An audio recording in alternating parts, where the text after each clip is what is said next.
David, कैसे हो? मुझे तुझसे मिलना है।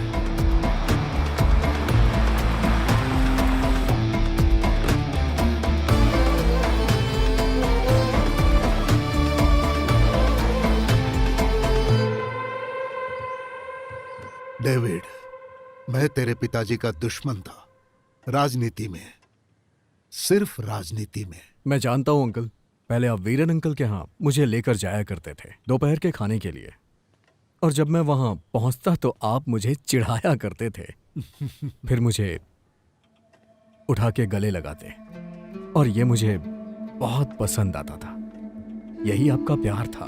और जाते वक्त आप अपने इतर की बोतल मुझे देते, और स्कूल में वो दिखा के मैं धौंस जमाता। उसका नाम मुझे अभी भी याद है, अलरू। अलरू, वो भी कैसा वक्त था बेटा। हमारा अपना दोस्त मुस्लिम है, हिंदू है, क्रिश्चियन है, ऐसी बातें कभी किसी के दिमाग में आती ही नहीं थी। मजीद, जोसेफ, किशोर सब एक साथ स्कूल जाते थे, कोई भेदभाव नहीं होता था।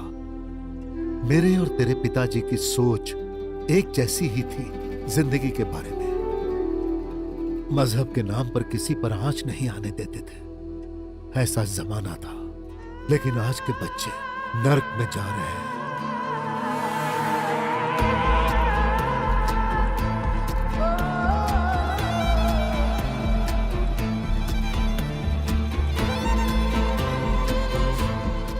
वही महक, अलरू। मुझे पिताजी की याद दिला दी। इस बेटे को याद रखिएगा।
मैंने उसे फोन करने की बहुत कोशिश की, पर उसने मेरा फोन ही नहीं उठाया। हाँ तो बाप की बिगड़ी औलाद ऐसी होती है। मैं आपके पिताजी की नहीं, अपने बाप की बात कर रहा। Narcotic business is a bad business. ये सब समझने के लिए सेंस होना चाहिए, सेंसिटिव होना चाहिए, सेंसिबिलिटी भी होनी चाहिए।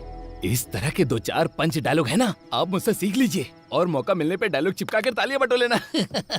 वो वहाँ लाइट दिख रही है वो ना? तो अपने राघव की दुकान है ना? हाँ। वहाँ जाके गरम गरम डोसा हाँ। और सांभर लेकर आओ। पर मुझे तो नहीं खाना। मुझे चाहिए। आपको चाहिए? ओह, कुछ कहो तो बस काम पे लगा देते हैं।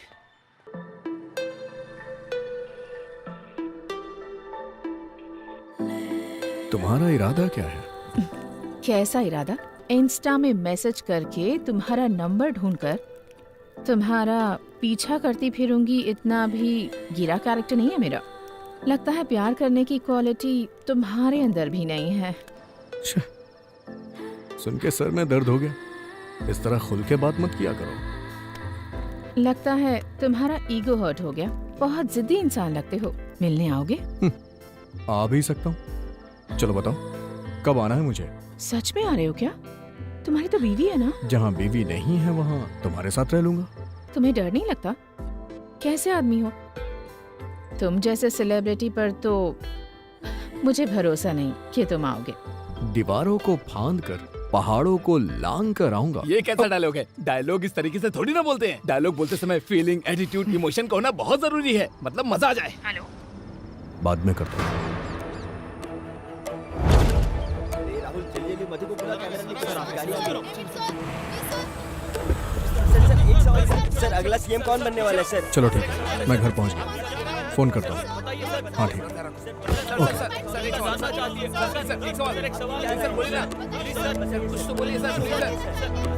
मैं अभी कुछ नहीं बोल सकता, जितना आप लोग जानते हो उतना मैं भी जानता हूँ। चलिए ठीक है, खाना खा के जाइएगा।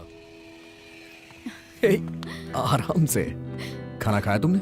नहीं। चलो आ जाओ, साथ में खाते हैं। जाओ तुम लोग भी खा लो। माँ, पिताजी का कमरा बहुत दिनों से बंद पड़ा है, धूल मिट्टी जम गई है, किसी को बुला के उसे साफ करवा दी। उसकी बहुत चिंता हो रही है तुझे? तेरा अपना कमरा बहुत साफ है। पहले उनका कमरा साफ हो जाए, काफी गंदा है, उसके बाद मेरा होगा। ओ अच्छा हाँ, आपको अलग से खाना खाने के लिए बुलाना पड़ेगा क्या? चलिए आइए ना माँ। मैं आती हूँ।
तुम्हें आज ही रूम खाली करना होगा।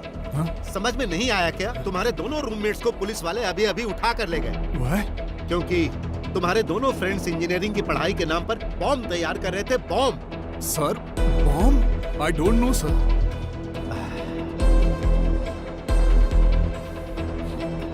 लेकिन तुम उनकी तरह नहीं हो। तुम्हारे बारे में मैं अच्छे से जानता हूँ, पर फिर भी तुम्हें यहाँ रहने की इजाजत नहीं दे सकता।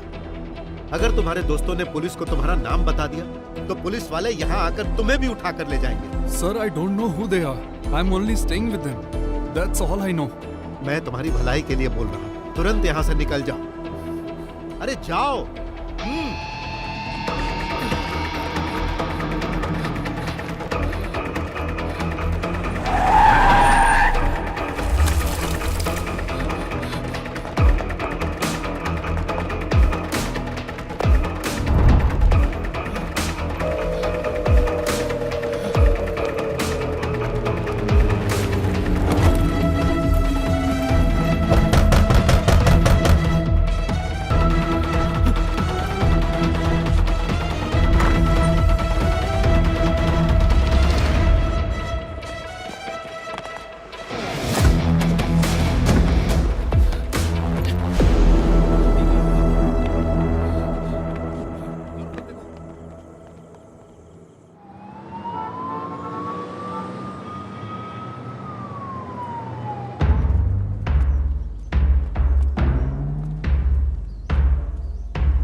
हमारे प्रजातांत्रिक देश में सही मायने में उत्सव का दिन कहा जाए तो वो चुनाव का दिन होता है। केरला अगले चुनाव प्रक्रिया में है।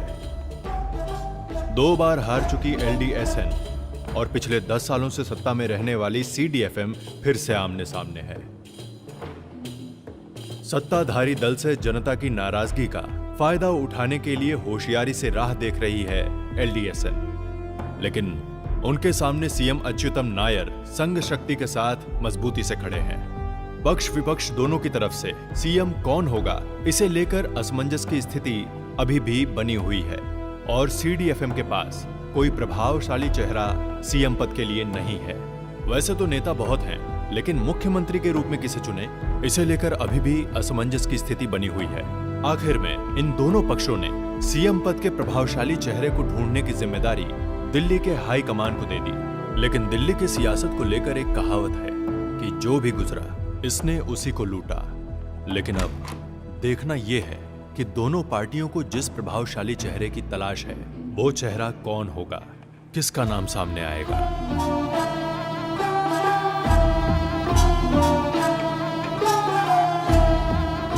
This is for Anand Krishnan, sir. Madam, I want to meet Rajiv ji. You can't meet him today. Mr. Rajiv is in meditation. अरे कुछ तो अलग बोलो मेरी प्यारी बहना। उनको लकवा मार गया है, पेट में दर्द है। जब से दिल्ली आया हूँ तब से यही सुन रहा हूँ, meditation. Did you say anything? Nothing sister, thank you.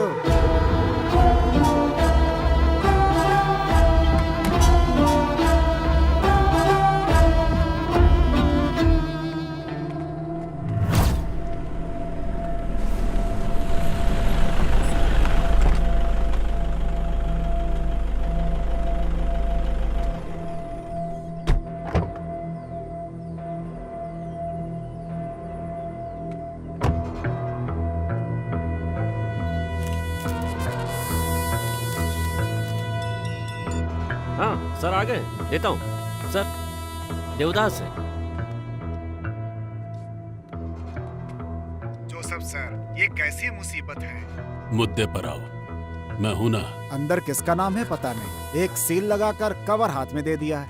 अनंत कृष्णन जी को देना है ऐसा बोला है। सबका एक नियम होता है। ये बात फोन पर भी बता सकते थे ना। ये खत वत का नाटक क्यों?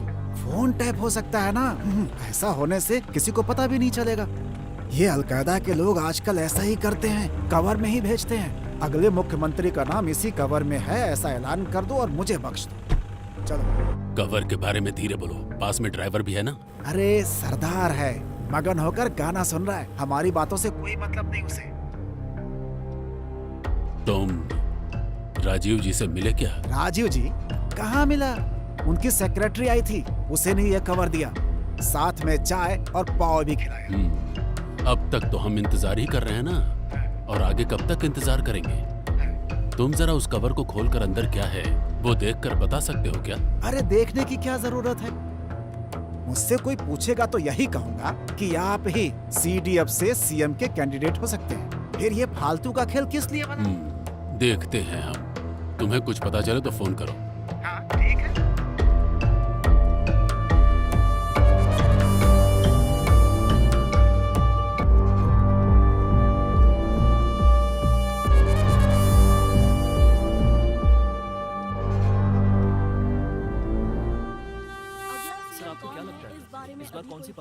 दो बार ऐसा ही कर चुके। अगर तीसरी बार भी अपने दामाद को मुखिया बनाने की सोचेंगे तो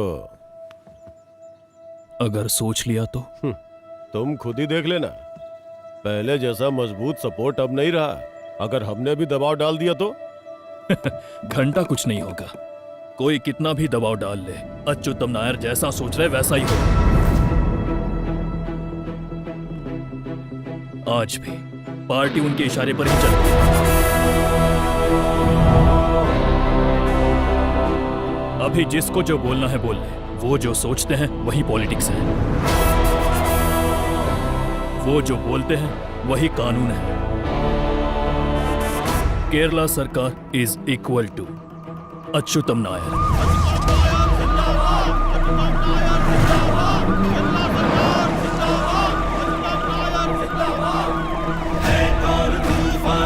जिसने मोड़ा शत्रुओं की सेना के चक्रव्यूह को तोड़ा।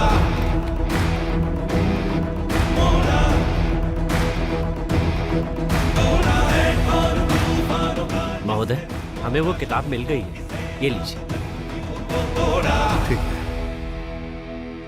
ये तो नहीं बोलोगे कि इसके जरिए सोने की तस्करी कर रहा हूं? यह किताब इंडिया में बैन है। The satanic versus.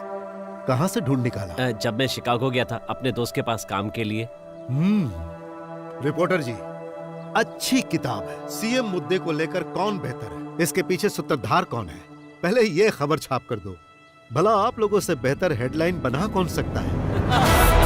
चलो आओ। नमस्ते नमस्ते।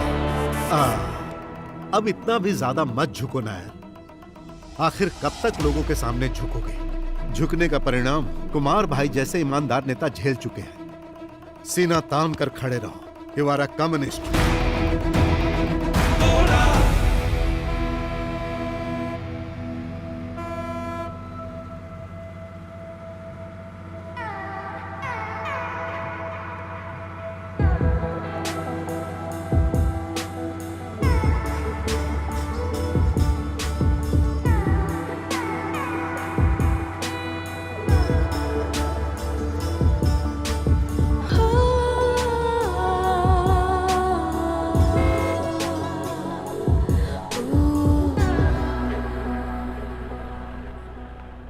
ये कमबख्त देवदास भी ना ये देवदास कौन है?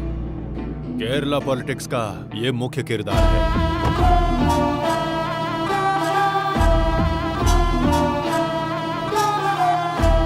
कमबख्त, इसमें किसका नाम हो सकता है? एमपी के क्वार्टर में दिखना ठीक नहीं है। गो।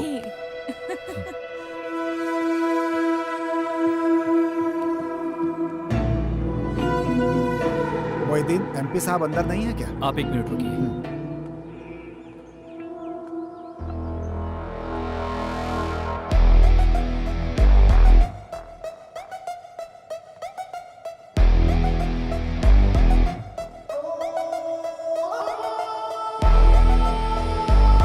ठीक है, तो फिर अब मैं फोन करूंगा।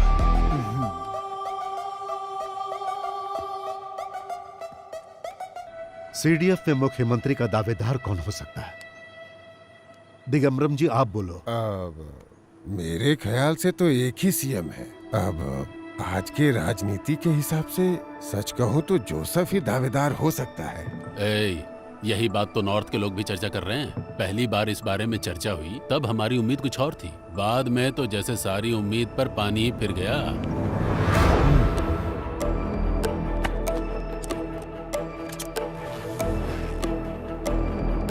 ध्यान से सुनो हरीश, मेरे ख्याल से 3 नाम की संभावना है। एक है मड़ाई माधवन। कन्नूर जिले में आज तक मुख्यमंत्री बनने के लिए इस तरह इंतजार किसी ने नहीं किया होगा। दूसरा है स्टीफन पाइपर। अच्छा पढ़ा लिखा है, बहुत जानकार है और खून भी नया है। और तीसरा है पवित्र। पिछली बार की बुरी हार को देखते हुए उसके पास है एक बहुत ही अच्छा सिंपैथी स्कोर। वो इस लिस्ट में हो सकता है। और तो और कुंभम में रहने वाला वो बुढ़ा भी अपनी बारी का इंतजार कर रहा है। फैसला लेने से पहले अगर एक बार उसका भी। इससे कोई फायदा नहीं है। उस बुढ़े को तकलीफ होगी, याददाश्त भी ठीक नहीं है। कमजोर याददाश्त वालों को ऐसा पद देने से फायदा होता ही है, सोच लीजिए। वैसे एमटी बाबू कुछ नहीं बोले क्या? समाज के पारस्परिक सौहार्द को आँचाए बिना लोकतंत्र के लोग लोकतांत्रिक सत्ता को स्थापित करने के लिए बिना किसी भेदभाव के बैलेट पे मुहर लगाकर अपना नेता चुनते हैं। ध्यान है ऐसी भोली जनता से धोखा ना हो। ये क्या है? साफ साफ समझाना मुश्किल है, वो बस अपनी बातों से हमें कंफ्यूज करता रहता है। मैडम, इस पे आपकी क्या राय है? मैं इस मुद्दे पे कुछ नहीं कहना चाहती, बस अपनी जिम्मेदारी पूरी कर रही हूँ। कोई भी हो, क्या फर्क पड़ता है? तीसरे राउंड में तो हम होंगे, वो भी फुल कॉन्फिडेंस के साथ। माननीय सचिव महोदय, आपसे आपकी राय किसी ने पूछी?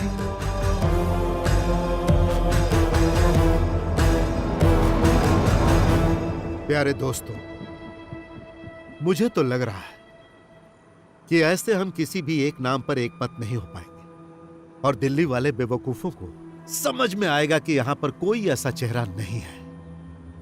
इसीलिए मैं इस बार एक काले घोड़े को उतारने के लिए सोच रहा हूं।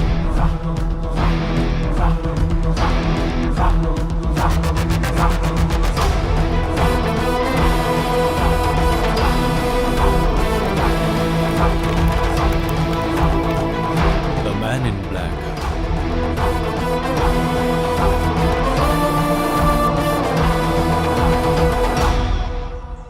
जब देखो मुंह उठाकर चले आते हैं, इनको जरा भी अकल नहीं है। कुछ करिए। अरे आप क्या कर रहे हैं? आप भी जाइए जाइए। अरे उठो ना, जाओ। आप सुबह से काम कर रहे हैं, उन्हें भी आराम चाहिए। जाइए।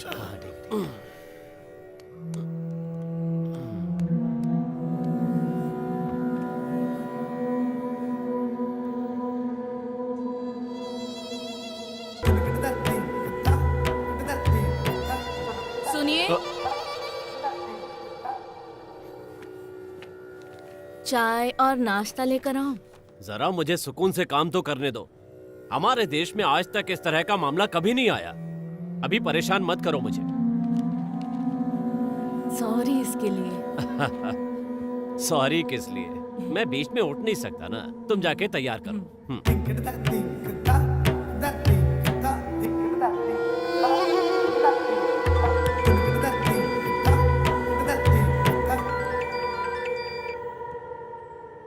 हेलो,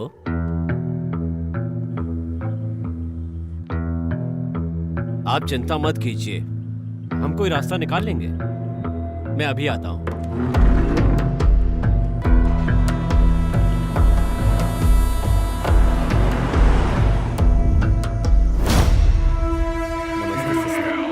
कैसे हो बेटा? सब ठीक है ना? हाँ सर। अभी तो सब कुछ ठीक है सर। हाँ। हेलो जी, अभी देता हूँ। आपका विजिट पूरा हो गया सर? नहीं, कुछ गाँव बाकी सर, है। आपके लिए फोन है। Hello sir, Pavithran sir line पर है। हाँ पवित्रन।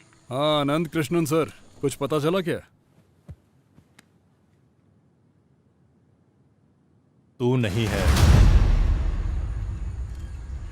फिर कौन है? पवित्रन, तुम्हें याद है कि जिस तरह से बचपन में तुम खेल में मेरा साथ देते थे, उसी तरह से तुम्हें आज भी मेरा साथ देना चाहिए ताकि मैं मुख्यमंत्री पद का कैंडिडेट बन सकूं।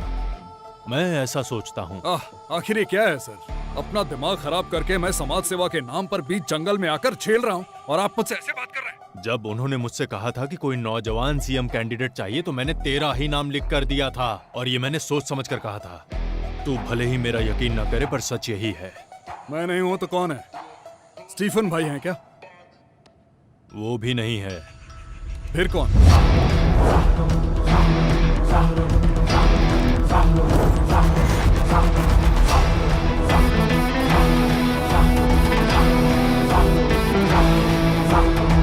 David John मेडिल।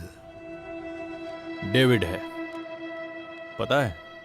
या उसे सीएम कैंडिडेट बनाने के लिए कोई तो वजह होनी चाहिए, स्पेशली जो 2 बार सीएम की कुर्सी संभालने वाले अच्युतम नायर को पॉलिटिकल टक्कर दे सके। इसका मतलब मंच पे भाषण देकर यहाँ वहाँ से कुछ पैसों का जुगाड़ कर रखा है। जब पहली बार सुना तो मुझे भी अजीब लगा, but later there is the reason behind the settle. इस आदमी को हाई कमान ने चूज किया है, कोई तो ठोस वजह होगी। उसके पीछे सालों से नमक का एहसान मानने वाले वफादार हैं, और उनके लिए ही लड़ते हुए जॉन मेडिल मरा था। एक हिसाब से वो कम्युनिस्ट के नेता थे। उस डेविड के पिता जॉन मेडिल सर, एक दुर्घटना में उनकी मौत हो गई थी। केरला के पॉलिटिकल हिस्ट्री में वो कोई दुर्घटना ही थी या एक सोची समझी साजिश, इसके 2 वर्जन हैं। उस कार के अंदर 25 साल का एक और इंसान था। यह किसी ने नहीं जाना कि वो एक दुर्घटना है या जानबूझकर उस घटना को अंजाम दिया गया है। जब जॉन अपनी आंखें बंद कर रहा था, तब शायद उसकी आंखें कुछ जिम्मेदार लोगों को पहचानने की कोशिश कर रही थी। अरे ये आप कैसी बातें कर रहे हैं? क्या हुआ?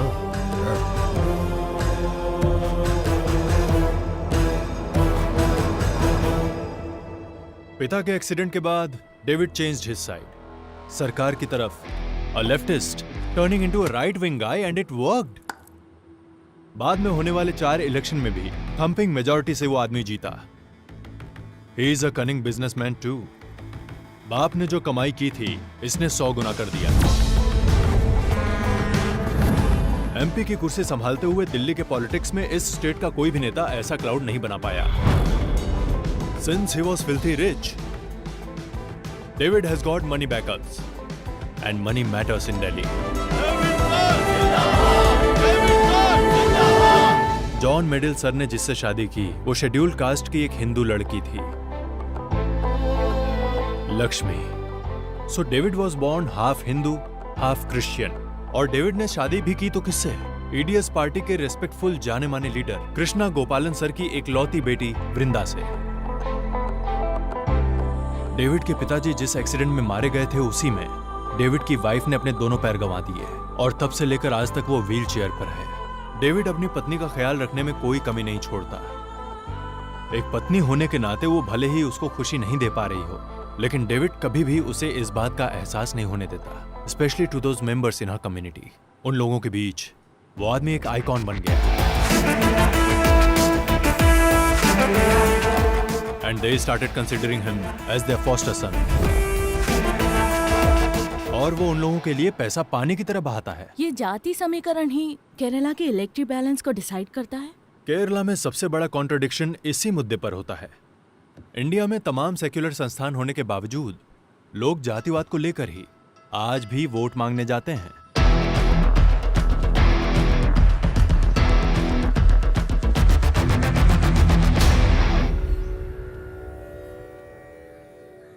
जेम्स, अच्छे हो ना तुम? बोलिए साहब। तुम्हारी मदद चाहिए। किस तरह की मदद चाहिए साहब, बोलिए ना। तुम लोगों ने वो डेविड मेडिल के बारे में कुछ लिखा था ना, वो लड़की उस कमबख्त की बीवी के साथ, उसकी पूरी डिटेल्स मुझे चाहिए। अरे साहब क्या बताऊं, उस दिन जो मारपीट का मामला हुआ था, उसके बाद उसकी बीवी के बारे में क्या कहूं। उससे उन लोगों ने कहीं कभी नहीं छोड़ा। वो पूरी तरह टूट चुकी है सर। दरअसल मैं उसके बारे में बात ही नहीं करना चाहता। बाकी आप जो कहेंगे मैं सब करने को तैयार। बकवास मत करो, फोन रखो। क्या हो गया? ये डेविड कुछ ज्यादा ही लड़कीबाज है ना? ऐसा कौन है जिसे नहीं चाहिए? सबको वो चाहिए। कुछ लोगों को रास आता है और कुछ को नहीं आता। मुझे तो रास आता है।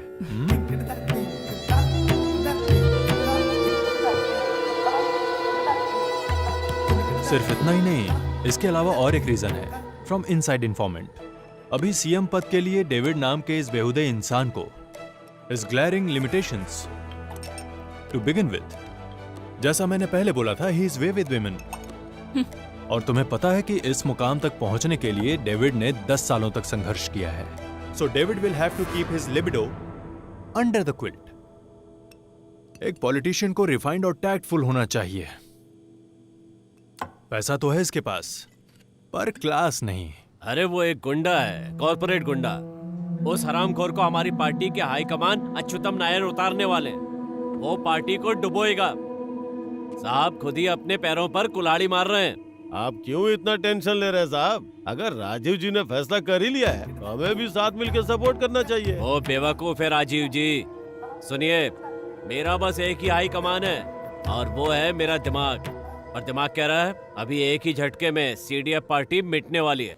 वो ज्यादातर लोकल गुंडों के साथ उठ बैठ करके लो ग्रेड की कंपनी चला रहा है, और ऐसे में इसे सड़क से उठाकर मुख्यमंत्री पद पे। And his age, that can work against him. Should be 45, 46 around. 47, but that can work in his favor. नया खून और पैसा, अब से यही हमारी पार्टी का सिंबल है। What do you think about him? तुम पसंद करते हो डेविड को? पसंद है या नहीं, अभी इसका जवाब नहीं दे सकता। लेकिन वो एक अच्छा हीरो मटेरियल नहीं है और पूरी तरह से विलन भी नहीं है। सच कहूं तो वो जाल में न फंसने वाली और हाथ से फिसल जाने वाली मछली है।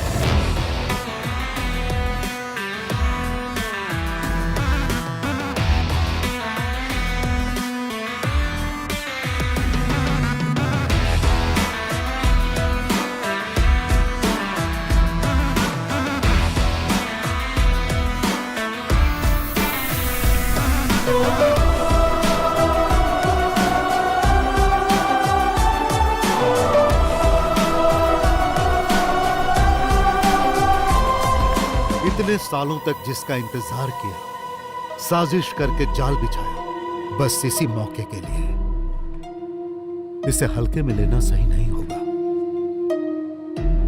क्योंकि उसे रोकना आसान नहीं है। ये पैसे दिखाकर पार्टी से पद खरीद रहा है। हाई कमान इसी वजह से कंफ्यूज हो गया है। मेरे भाई, अभी भी तुम्हारा दिल नहीं मान रहा है ना? कल रात को मैंने भी गिनती की है, तुमको मिलाकर 17 पार्टियां हैं हमारे अलायंस में। 17, समझ गए? डेविड को मैं संभालूंगा। उसे पहचानने में मुझे आसानी होगी, क्योंकि लोग मुझे भी गुंडे के रूप में जानते हैं और उसे भी। बस एक ही फर्क है तुम में। तुम्हारी गुंडागर्दी बनावटी है, उसकी ओरिजिनल है। वो किसी से डरने वाला नहीं है। तो मड़ाई सर, आप उस कालिया के साथ हैं? ठीक कह रहे हो, इसमें सोचने की क्या बात है। उसके साथ रहेंगे तो पार्टी में फंड की कमी नहीं होगी। थक चुका हूँ दूसरों के सामने हाथ फैला फैला कर। आनंद सर, आपने कुछ नहीं कहा। उसे आने तो दो। डेविड को मैं पार्टी के लिए अच्छे से कन्विंस कर सकती हूँ। वो सिर्फ पैसों के पीछे नहीं भागता, बल्कि पिछले 10 सालों से उन लोगों के बीच रह के उनकी मदद कर रहा है, और हमें उसके काम को इस तरह से नजरअंदाज नहीं करना चाहिए। किसको कितना दिया ये हम नहीं जानते, लेकिन जो ड्रामा चल रहा है इसकी वजह क्या है वो पता चल गई है। हेलो, तुम जैसा नीच इंसान ही ऐसा एटीट्यूड दिखा सकता है। मुझसे ऐसे कैसे बात कर सकती है? हो जाओ मेरी बहना। मेरे प्यारे पवित्रन बखेड़ा खड़ा मत करो यार। लोग ऐसे ही हमें भिखारी पार्टी नहीं बोलते। पैसे कम गर्मी ज्यादा। हो हल्ला मचाकर पत्रकारों को निमंत्रण मत दो, वरना हम सब अनाथ हो जाएंगे। बात समझ में आई सबको?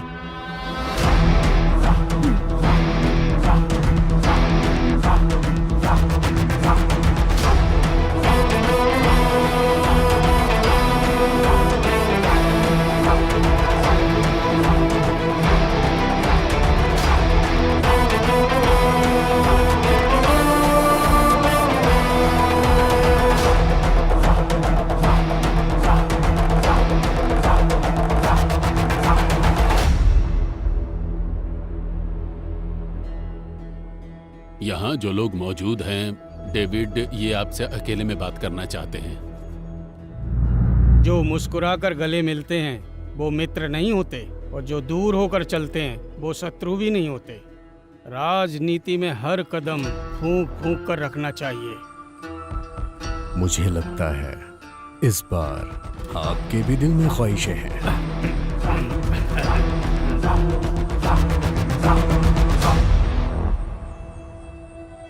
देखिए, इस बीच वाली उंगली से उस लिफाफे को ऐसे पकड़ के मैंने अनंत कृष्णन जी के हाथ में दे दिया। आपको पता है कितना ड्रामा करना पड़ा है मुझे, ताकि आप ऊपर पहुंच सकें। बहुत बहुत शुक्रिया देवदास जी, लेकिन गेम खत्म होने के बाद ये उंगली खुशबूदार साबुन से धो लीजिएगा।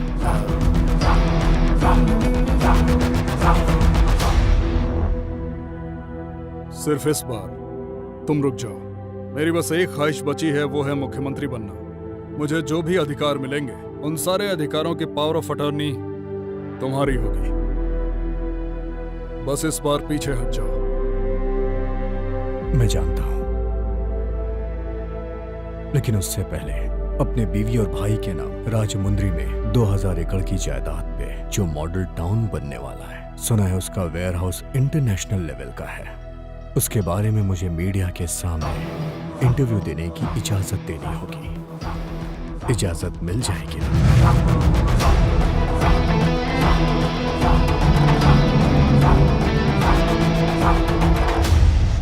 मैं हमेशा तुम्हारे साथ हूँ। डेवलपमेंट तो होना ही चाहिए।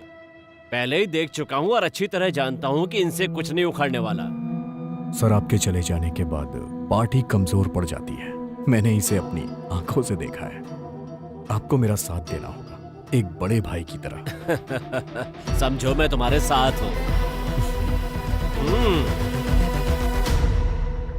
तुम उस पद पे बैठने वाले हो, ये सोच के मुझे खुशी हो रही है।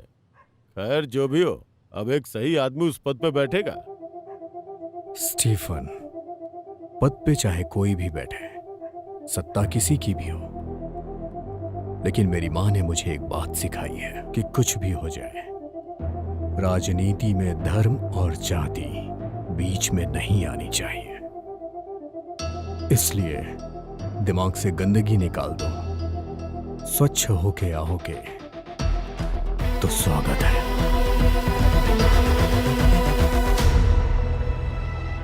वैसे भी हमारी पार्टी ऑलरेडी 50 टुकड़ों में बट के बिखर चुकी है। किसी भी ग्लू या फिर सेलोटेप से चिपकाए बगैर क्या हम मिलकर एक साथ होके एक नई नीति नहीं बना सकते?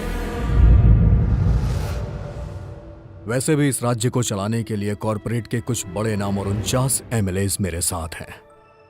फिर भी जरूरत पड़ी तो हम कोशिश करके कुछ और लोग भी इकट्ठे कर सकते हैं।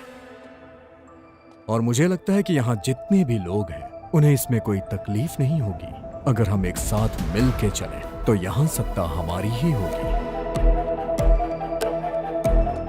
मुझसे भी ज्यादा जानकार आप हैं सर। इन्हें सब कुछ समझा दीजिए ना, फुल डिटेल में प्लीज।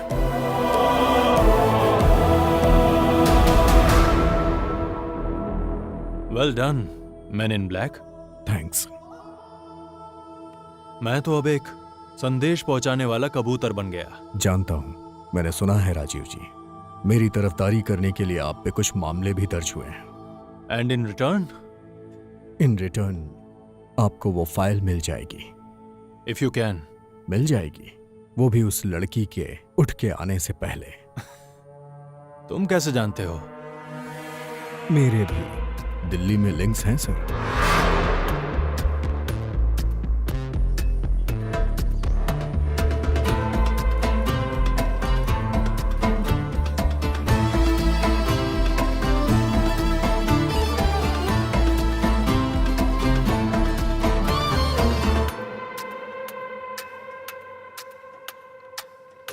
डेविड, कैसे हो? मुझे तुझसे मिलना है।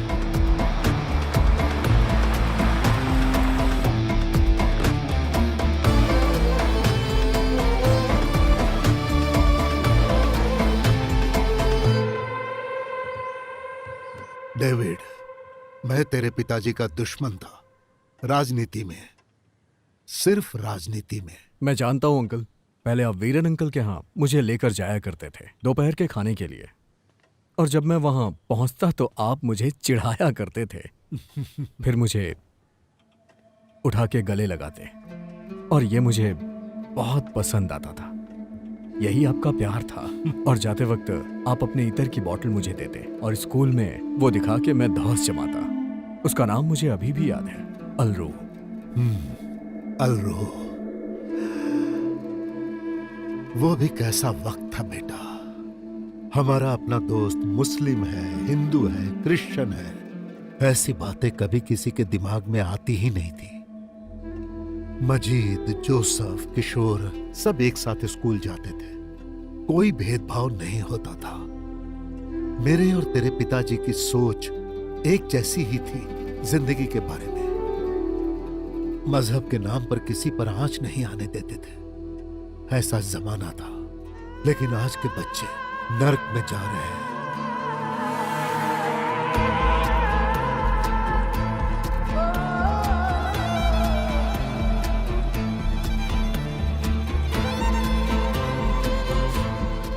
वही महक, अलरू।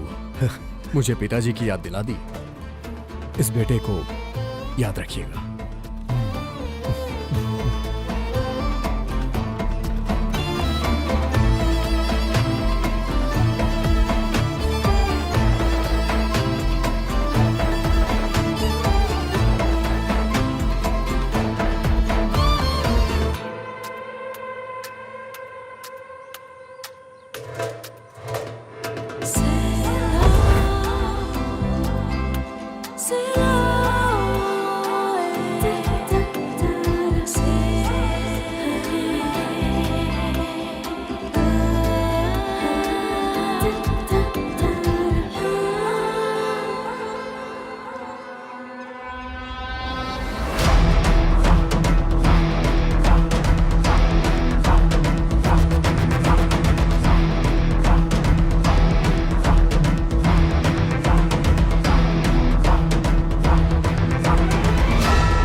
मैंने उसे फोन करने की बहुत कोशिश की, पर उसने मेरा फोन ही नहीं उठाया। हाँ तो? बाप की बिगड़ी औलाद ऐसी होती है। मैं आपके पिताजी की नहीं, अपने बाप की बात कर रहा। Narcotic business is a bad business. ये सब समझने के लिए सेंस होना चाहिए, सेंसिटिव होना चाहिए, सेंसिबिलिटी भी होनी चाहिए। इस तरह के 2-4 पंच डायलॉग है ना, आप मुझसे सीख लीजिए, और मौका मिलने पे डायलॉग चिपका कर तालियां बटो लेना। वो वहाँ लाइट दिख रही है वो ना? तो अपने राघव की दुकान है ना? हाँ। वहाँ जाके गरम गरम डोसा हाँ। और सांभर लेकर आओ। पर मुझे तो नहीं खाना। मुझे चाहिए। आपको जाओ। चाहिए? ओह, कुछ कहो तो बस काम पे लगा देते हैं।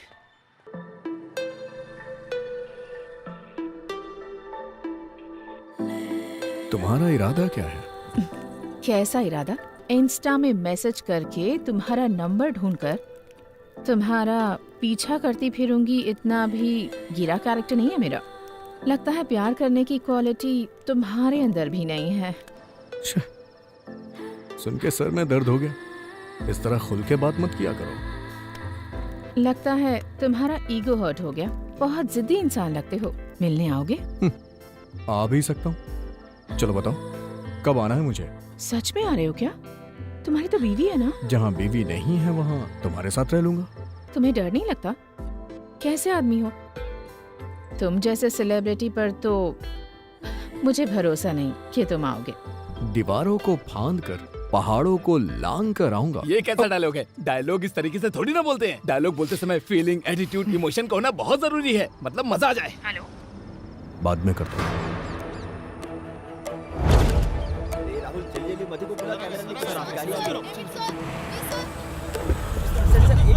सर अगला सीएम कौन बनने वाला है सर? चलो ठीक है, मैं घर पहुंच गया। फोन करता हूँ। हाँ ठीक है।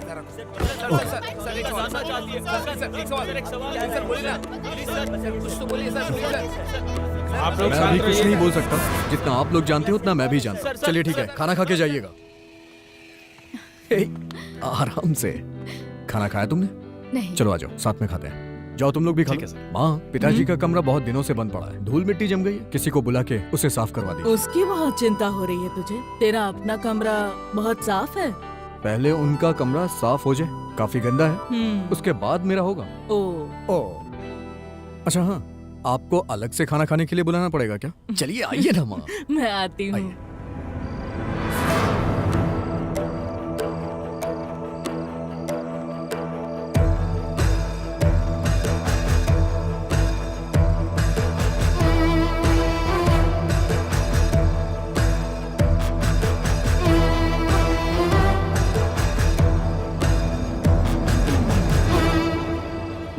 सो अल्टीमेटली गफूर 25 सीटों का इकलौता मालिक है। हेलो। हाँ, अच्युतम बोल रहा हूं डेविड। मैं जानता हूं तुम मुझसे बात नहीं करोगे, फिर भी जब ये बात पता चली तो पहले ये बताओ, अच्छे तो हो ना? अच्छा तो नहीं हूं, और यही बात सच है। वो सब छोड़ो डेविड, अब आगे क्या करना है ये सोचो।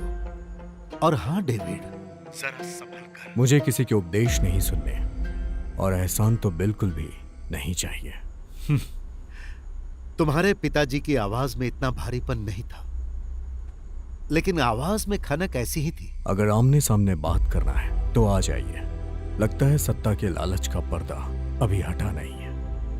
मेरे पिताजी एक गलती कर चुके हैं। पार्टी के प्रति ईमानदार रह के उन्होंने कभी लालच नहीं की और ना ही गलत पैसे कमाए।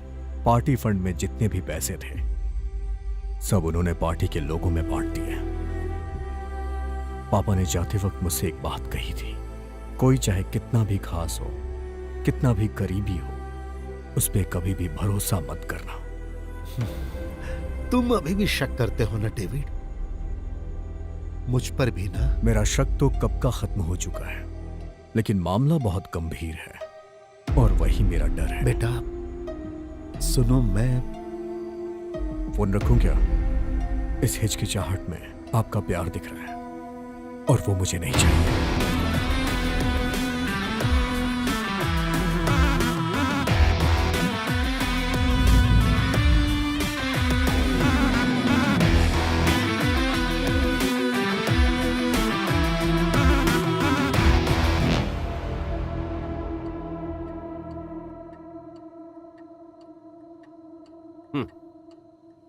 अरे बैठो बैठो, आजा। अरे आओ ना, बैरूट नहीं जाना?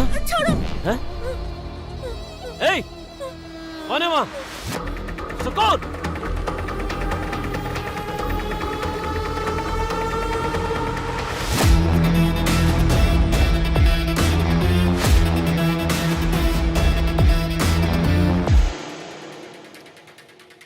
मेडल के परिवार में एक और बंदा है, डेविड का भाई एंटनी मेडल। काफी दिनों से खाना नहीं मिला क्या? तुम्हें देख के लग रहा है क्या हुलिया बना है? मेरा हुलिया देख रहे पर अपना नहीं देख रहे।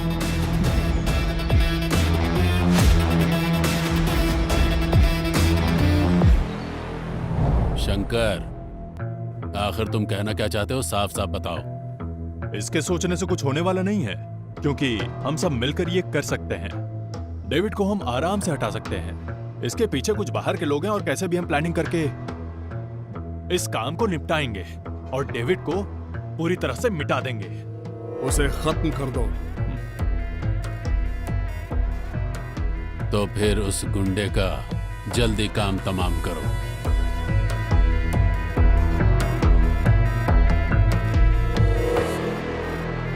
ये देखिए screenshots. They are doing rounds in our family groups. David अपनी आधी उम्र की लड़कियों के साथ फ्लर्ट कर रहा है। ये बहुत ही शर्म की बात है। आप इस बारे में उनसे बात कीजिए। वो इसी लड़की के साथ फ्लर्ट कर रहा है ना? कोई बात नहीं, it's mutual. Are you serious?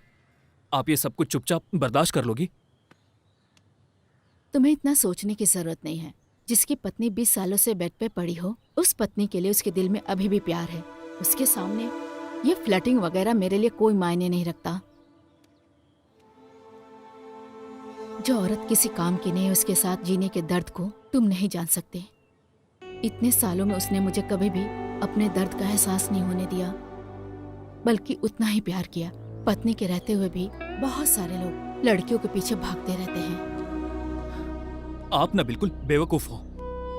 बीवी के नाम पर बस उनकी पीआर बन गई हो। आपकी नजर में आपके पति एक अपाहिज बीवी का ख्याल रखने वाले महापुरुष हैं और उनको बस आपके जरिए वोट चाहिए। तो आखिर इसमें गलत क्या है? और हाँ, डेविड मेरे लिए क्या सोचते हैं वो तुम्हें बताने की जरूरत नहीं। इस तरह की नौटंकी करके तुम यहाँ चाहे कितने भी चक्कर काट लो, पुपारा एस्टेट डेविड तुम्हारे नाम नहीं करने वाले, बल्कि तुम्हारे बच्चों के नाम लिख देंगे। तुम सब कुछ बर्बाद कर दोगे, वो जानते हैं। हाँ, मैं फोन कर देती हूँ। आप लोग वहाँ चले जाइए। हाँ, ठीक है माँ जी। इधर आ। क्या बात है माँ? तेरी हरकतों के बारे में जब भी तेरे बाप से कहती थी, वो कहते थे लगता है अस्पताल में लड़का बदल गया है। अब तो मुझे भी ऐसा ही लगने लगा है। नहीं तो माँ बाप का एक गुण तो आता तुझ में।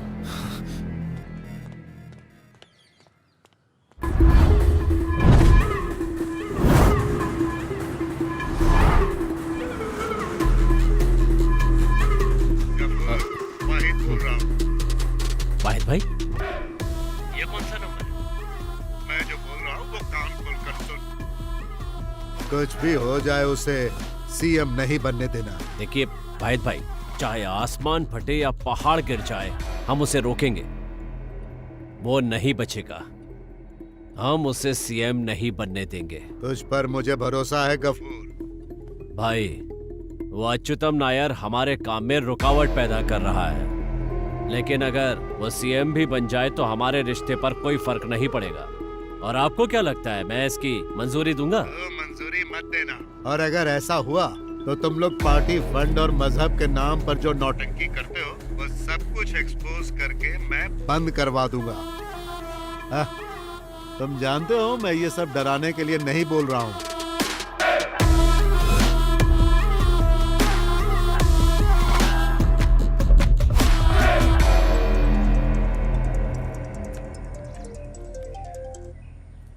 हेलो। ए, यस। बिजी हो क्या? नहीं, ऐसा कुछ नहीं है, बोलो। मुझे तुमसे एक काम है। बताओ क्या काम? मेरे हस्बैंड शाम को दिल्ली जा रहे हैं। कल मिडनाइट फ्लाइट से वापस आएंगे। सो आज की रात हमारी। वो तो मैं जानती हूँ। यहाँ तो सब मैं संभाल लूंगी, पर बाकी तुम मुझ पे छोड़ दो। आ रहा हूँ मैं। हाँ हाँ, ओके, एक मिनट। एक्सक्यूज मी सर, एक एक्सक्लूसिव न्यूज है सर। Yes? वो कह रहे हैं कि सिर्फ आपसे ही बात करेंगे। I want to talk to the MD of this channel. Am I speaking with right person? Yes, speaking. Actually, sir, मैंने आपको एक न्यूज़ देने के लिए फोन किया है। कल सुबह केरला की सबसे बड़ी ब्रेकिंग न्यूज रिलीज करने के लिए क्या आप तैयार हो? Keep your fire reporters ready sir. You are the only one who can pull it off exclusively. Sudhi, yes sir. इस कॉल के नंबर को जरा ट्रेस करो इमीडिएटली। Sure sir.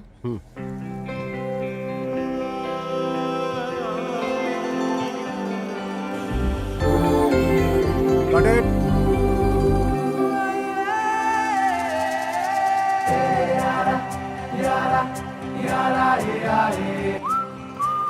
अरे दोस्त तुम आ गए हो क्या? हाँ पहुंच गया। तुम बाहर तो आओ। बस आ गया। ओके।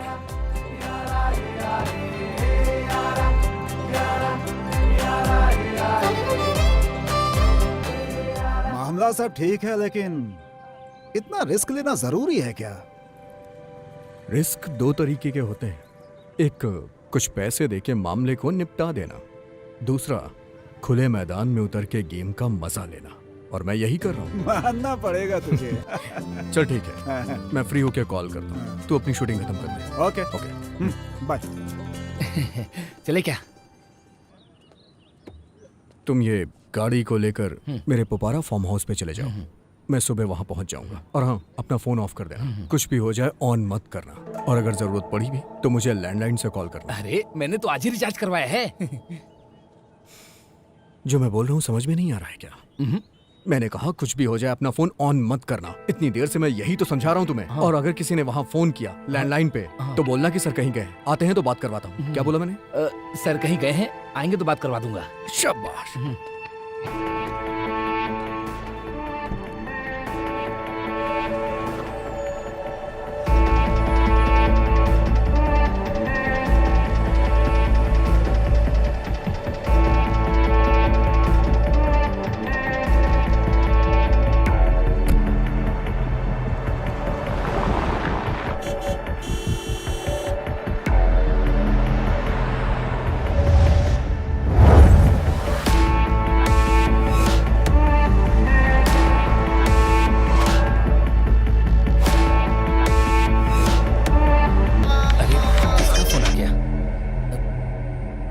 तुमसे मैंने कहा था ना कि फोन ऑफ कर देना, बेवकूफ। मेरा फोन तो ऑफ ही है सर।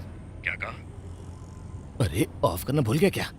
सर ऑफ करना भूल गया था, सॉरी सर।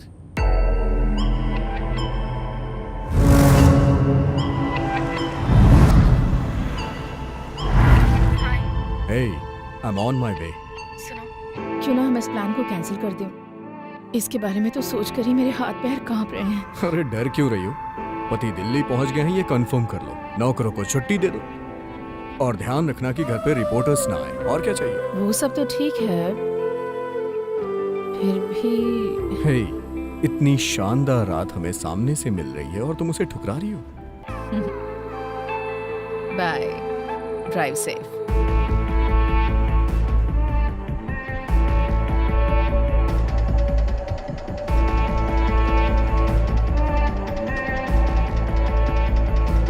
हे, मैं पहुंच गया। आसपास नजर घुमा लो, कहीं कोई देख तो नहीं रहा ना? अरे क्या हो गया? डेविड सर की गाड़ी लग रही है। अरे जरा देखो तो।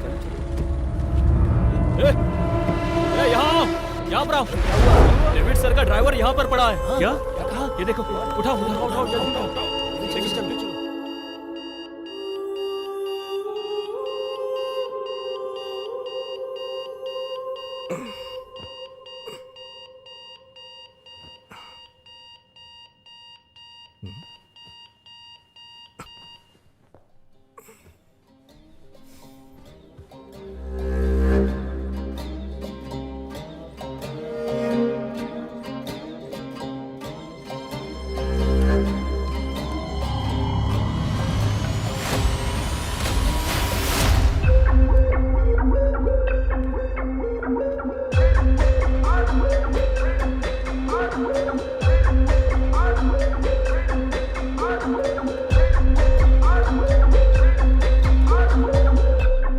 बोला था उसको अलार्म को ऑफ कर दो। बोलना ही पड़ेगा ना, एक आदमी ने पूरी रात मेहनत की है, सर को जरा चैन से सोने दो, ये भी बोला।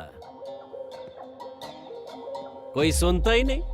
एक बात और सर, आपकी माशूका बोल रही थी जल्दी काम निपटा के घर जाना है। ठीक है, अब जल्दी तैयार हो जाइए सर, कुछ लोगों से मिलना भी है।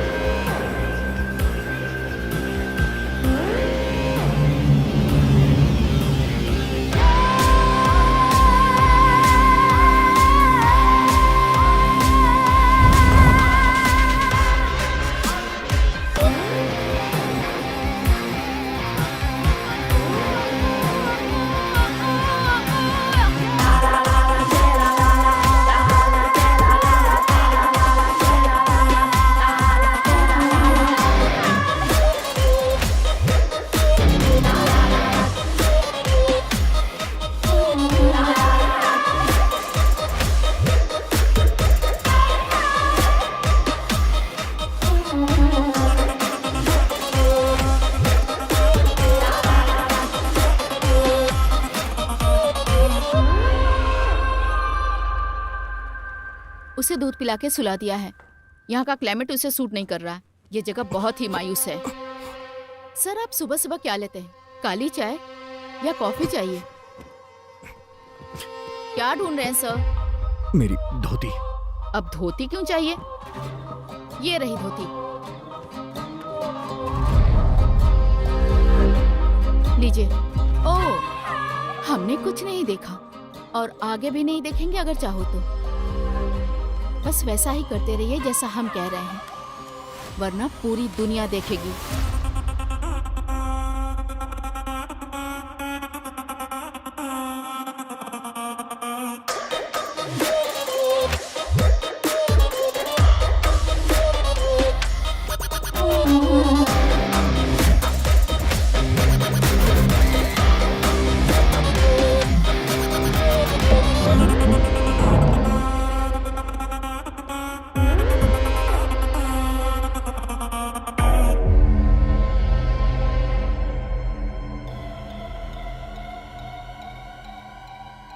सर, आप जाके फ्रेश हो जाइए। बाथरूम में साबुन और ब्रश रखे हैं। तैयार होकर आ जाओ, कुछ खा लेते हैं, उसके बाद कुछ काम की बात करेंगे।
तुम लोग कौन हो मैं नहीं जानता, तुम्हें क्या चाहिए वो भी नहीं जानता। मैं बस इतना जानता हूं कि यहां मैं आके फंस गया हूं, जिससे तुम लोग मान जाओ।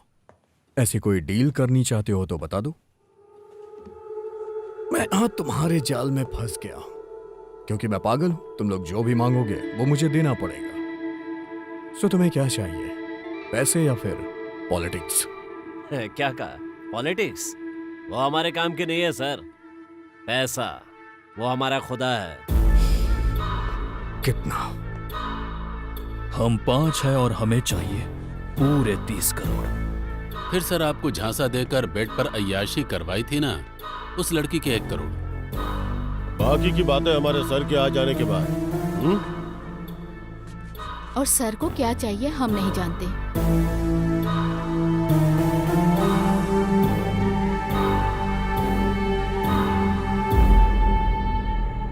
इसके पीछे आखिर है कौन?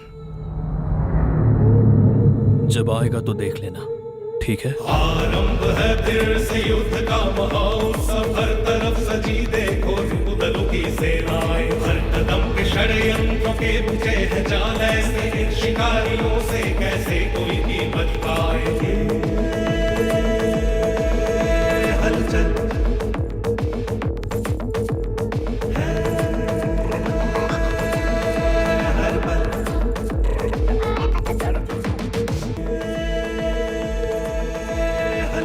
आप बोलेंगे तो वो यहीं मिलने आ जाएंगे। मैं यहाँ पर हूँ, किसी को पता ना चले। हाँ। सर अंदर क्या चल रहा है? लगता है कुछ पढ़ रहे हैं। अच्छा।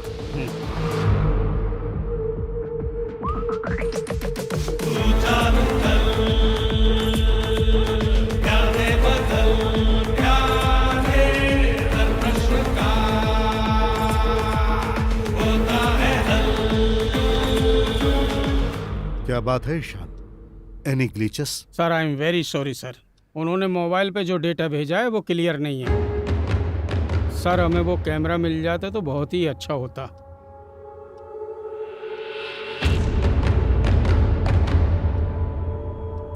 वो कमीने बहुत किस्मत वाले हैं। हाँ, जॉन डेविड मेडल को कैद करना हम जैसे दो कौड़ी के गुंडों की बस की बात नहीं है। अब तो आप समझ ही गए होंगे। हमें बेवकूफ समझकर कोई प्लानिंग मत कर लेना। रेस्ट कर लो, आने दो उनको।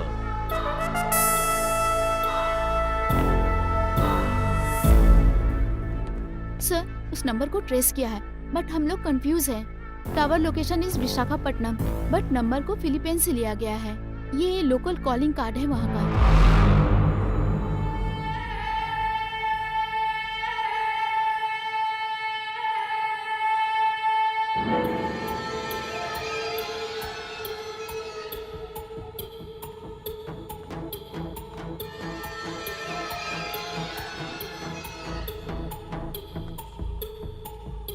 क्या हुआ? अभी तक होश नहीं आया है दीदी।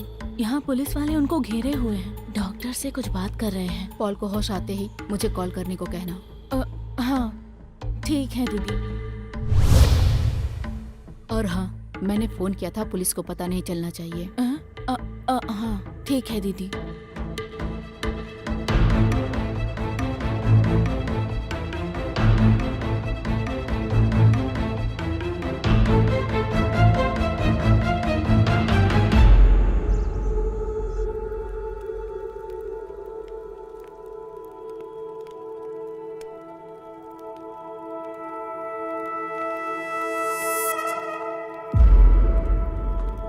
सर आपने कुछ खाया ही नहीं?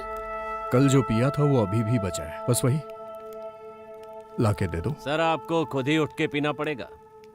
हमारे मजहब में हराम है, ना तो पीते हैं ना ही पिलाते हैं। ओके।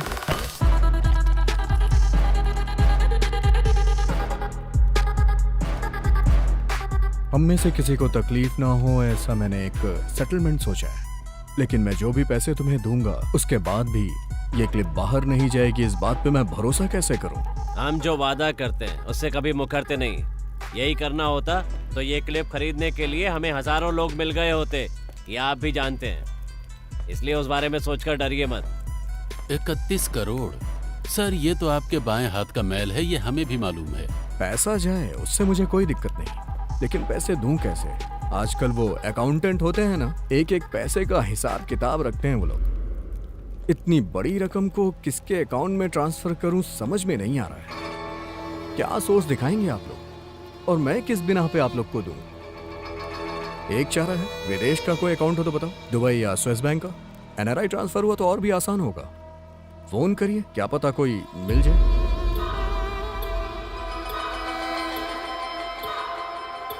आप लोग इतना कंफ्यूज क्यों हो रहे हैं? आप लोग के जरिए जिसने ये सब प्लान किया है उसके पास इसका भी हल होगा। हमें कोई कंफ्यूजन नहीं है। हमें जिस आदमी ने काम पर लगाया है ये उससे मिलने की चाल है ना। मेरे भाई ऐसी मेरी कोई चाल नहीं है, मैं तो खुद इन सब से छुटकारा चाहता हूँ।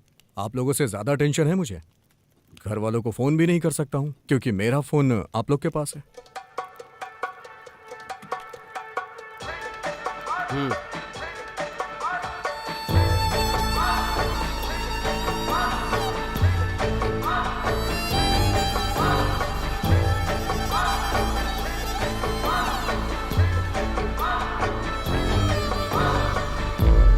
ऑन द वे है, 1 घंटे में पहुंच जाएंगे।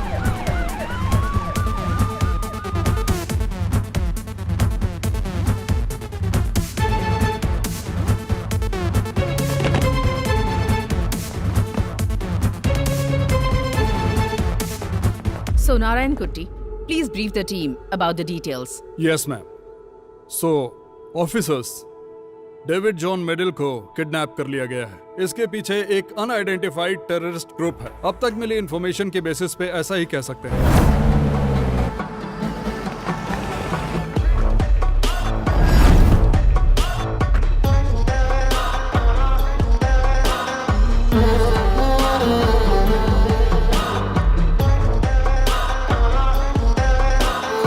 कमिश्नर के पर्सनल मेल में आए हुए मैसेज के मुताबिक 30 करोड़ रुपए का रैंसम मांगा गया है। साथ ही नाथा बॉम्ब ब्लास्ट केस में पकड़े गए मुजरिम यासिर लतीफ एंड तुगलक जमाल, इन्हें हैंडओवर करने की मांग रखी है। और उस ईमेल को एक स्टूडेंट के लैपटॉप से भेजा गया है।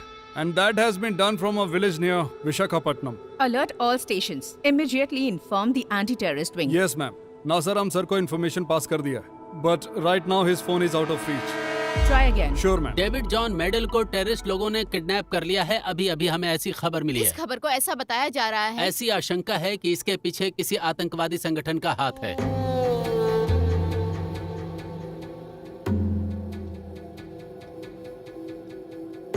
उस टेररिस्ट ग्रुप के दरवाजे को हमेशा के लिए बंद करना चाहिए था। वो ईमेल हमें गुमराह करने के लिए भी हो सकता है। उसे वहीं रहने दो। हमारा प्राइमरी कंसर्न डेविड की सेफ्टी है। Mister David will be safe sir. हमें अपने पूरे पुलिस फोर्स का यूज क्यों ना करना पड़े, हम उन्हें सुरक्षित वापस ले आएंगे। But the terrorist angle, I beg to defend sir. हमें जो लीड मिली है उसके मुताबिक 4 लोग हैं जिन्होंने डेविड को अगवा किया है। इसमें आतंकी संगठन का हाथ है या किसी दूसरे का, ये देखना होगा। मेरे प्यारे दर्शकों, आज हम फिर हाजिर है एक धमाकेदार खबर लेकर। अगर माँ के ऊपर बाप हाथ उठाए तो उसका भी कारण इस्लामिक संगठन है। आज की राजनीति में इसी को अहम मुद्दा बनाकर फैलाया जा रहा है। शुरू करते हैं। एक झूठा नाटक करने वाले शख्स के रूप में हमारे मुख्यमंत्री को देखा जा सकता है। मैंने जो बोला है वो David John medal kidnap case के बारे में है। सुबह सुबह इडली बेचने वाले लोग भी कह रहे हैं इस किडनैपिंग के पीछे इस्लामिक आतंकवादी संगठन है। अगर हम ऐसे ही अच्युतम नायर और उनकी पुलिस का तमाशा देखते रहे तो हमें हमारी जिंदगी और हमारे मजहब को गिरवी रखना पड़ेगा।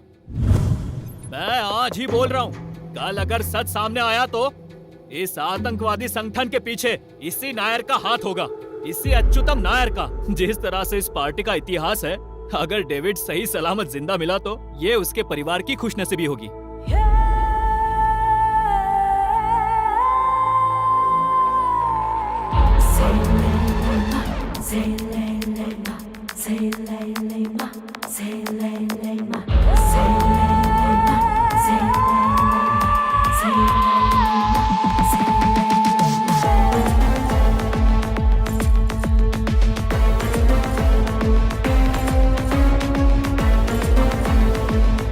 मेरे हस्बैंड आज शाम को दिल्ली जा रहे हैं। मैं आता हूँ। Drive safe.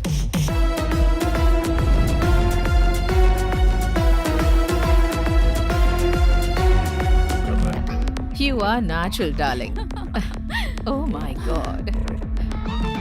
ये तो कंपनी में झाड़ू लगाने के लायक भी नहीं है और ऐसे इंसान को केरला का मुख्यमंत्री बनाने के लिए सोच रहे हैं।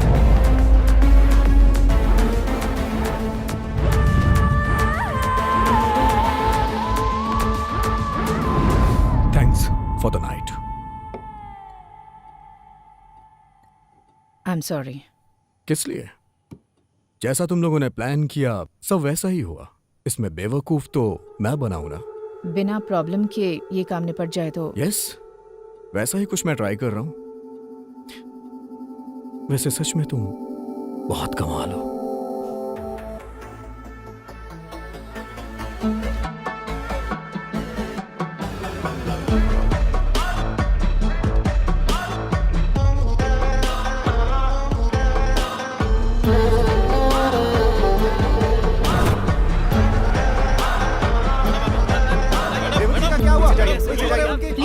Please, investigation is going on. We will keep you updated.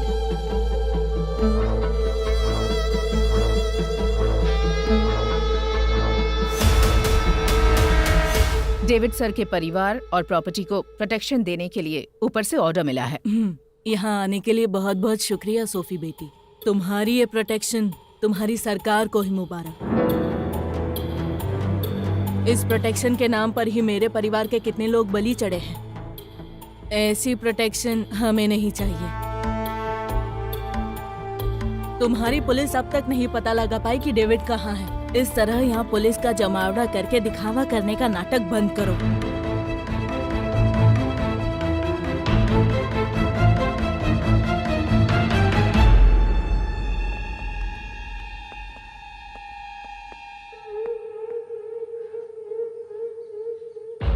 Sir कुछ प्रॉब्लम तो नहीं होगी ना? वैसे एंथनी, तुम्हारे और जोसेफ के बीच में क्या रिश्ता है? बहुत गहरा है क्या?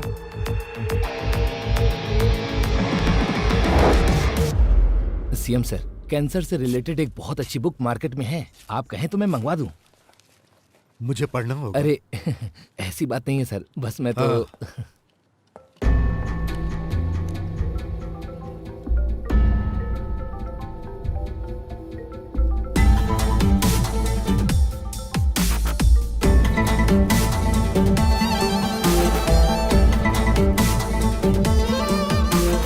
डेविड मेरे पास आया था, बोल रहा था उसे गाड़ी चाहिए।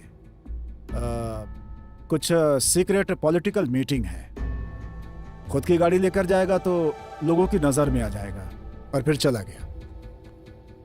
बाद में फोन किया तो फोन स्विच ऑफ था। वैसे आपके हिसाब से डेविड सर को नुकसान पहुंचाने की इच्छा रखने वाले कितने दुश्मन होंगे? पूरे दुश्मन ही तो भरे पड़े हैं। ओह, तो ऐसी बात है। फिर तो आपको भी हम लोग उनके दुश्मनों की लिस्ट में शामिल कर सकते हैं ना? अल्ताफ, यही है ना आपका नाम? अल्ताफ हुसैन मलिक। डेविड आखिरी बार आपसे मिलने आया था, उसके ड्राइवर की बीवी ने बताया। वो भी एक सॉलिड एविडेंस ही है। यहाँ से वापस लौटते वक्त उस ड्राइवर पर किसी ने हमला किया, तो जब उसको होश आएगा तो इस कहानी का एक अलग वर्जन हमें सुनने को मिल ही जाएगा। अल्ताफ हुसैन मलिक साहब, हाँ? चलो।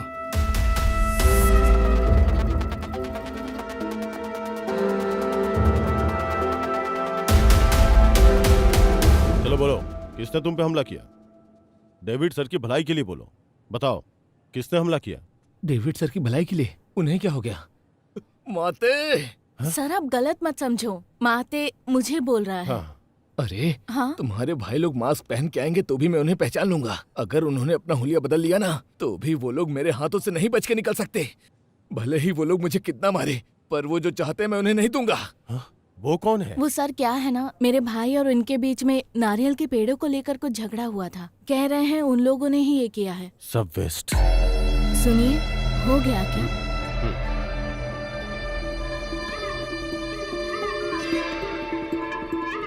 सलाम वालेकुम। वालेकुम सलाम। खबर देखा? अरे उस कमबख्त को अगवा करके उठाने वाले तुम ही हो ना?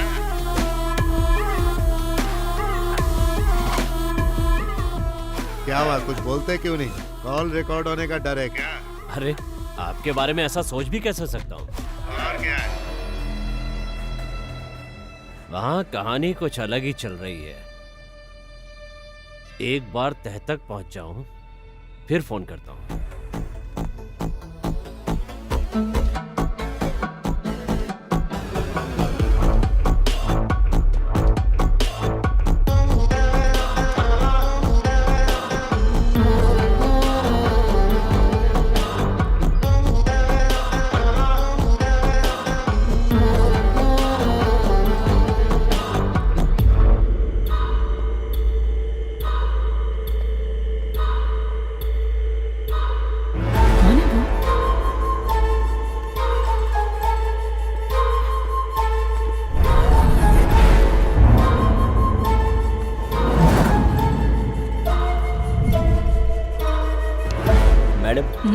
एक कुरियर है नंबी सर के लिए। नहीं, वो कल आएंगे। साइन।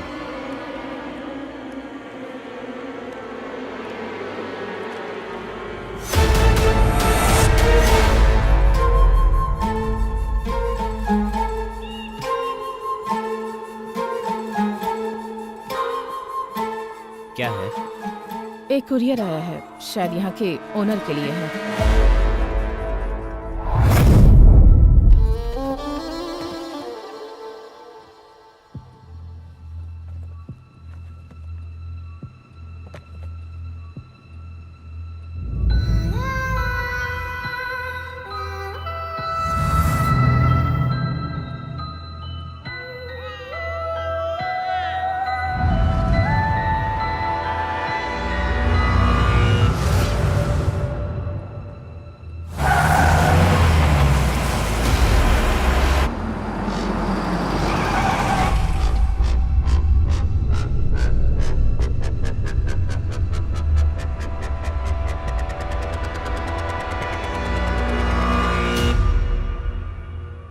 सर आ गए हैं।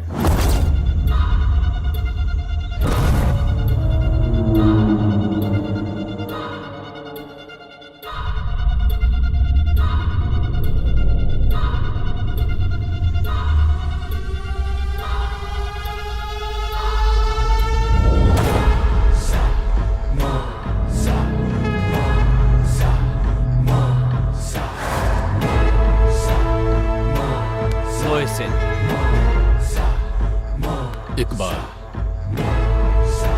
अख्तर,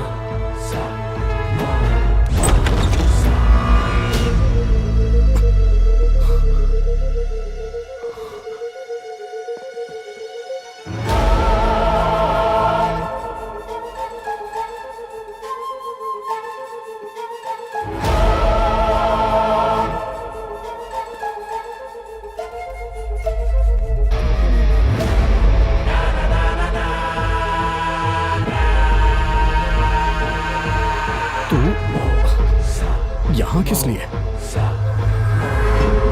किस लिए? तू नहीं जानता ना, कमीने?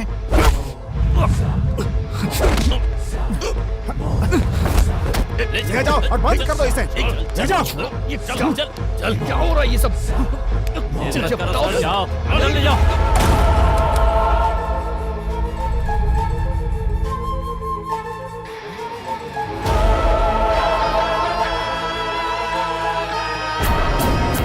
शाजिया मेरी बीवी है। सिर्फ इतना ही नहीं ना, अफगान की पुरानी योद्धा। पेट से होने की वजह से अभी इसने आतंकवाद को भुला दिया, यही सच्चाई है। तुम सब कुछ जानते हो। सब पता है। तुमने यही कहा था ना कि आसान काम नहीं है। डेविड जॉन मेडल कौन है, ये पूरी जानकारी निकाल ली है।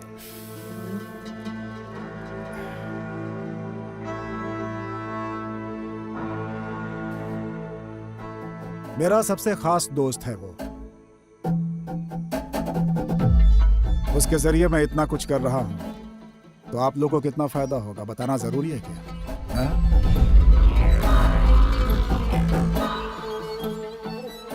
वैसे ये इतना आसान काम नहीं है भाई। अगर नहीं हो रहा है तो छोड़ दो। हम कभी मिले थे आपस में, चर्चा भी मत करना। आपको लगता है कि हमसे नहीं होगा? मेरे भाई, बहुत बड़ा खेल खेलने जा रहे हैं हम लोग। इसके पीछे सिर्फ मेरा नहीं, किसी बहुत बड़े शख्स का हाथ होगा। अलग अलग रहने से कोई फायदा नहीं है, साथ में रहेंगे तो ही फायदा है। बस एक ही मकसद, सबकी लाइफ सेट हो जाएगी।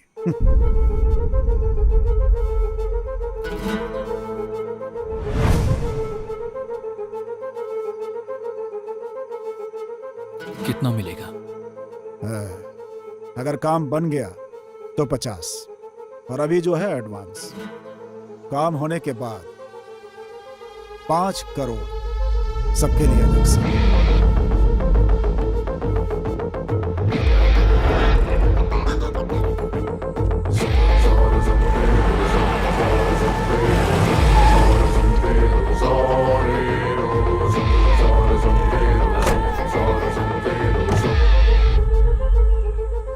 यह है मेहर, यही है उसे यहां लाने वाली। Come on, let's fix the deal.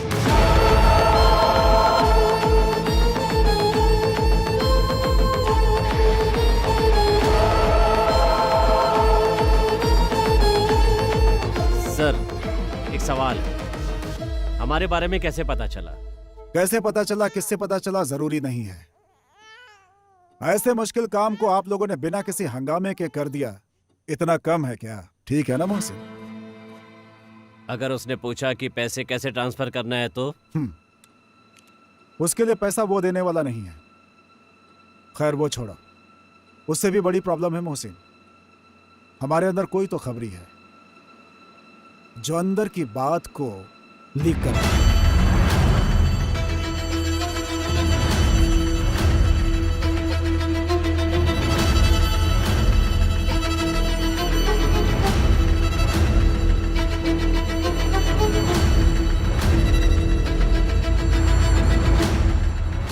हम लोगों में से कोई भी नहीं है और इसके बारे में हम लोग कुछ जानते भी नहीं है।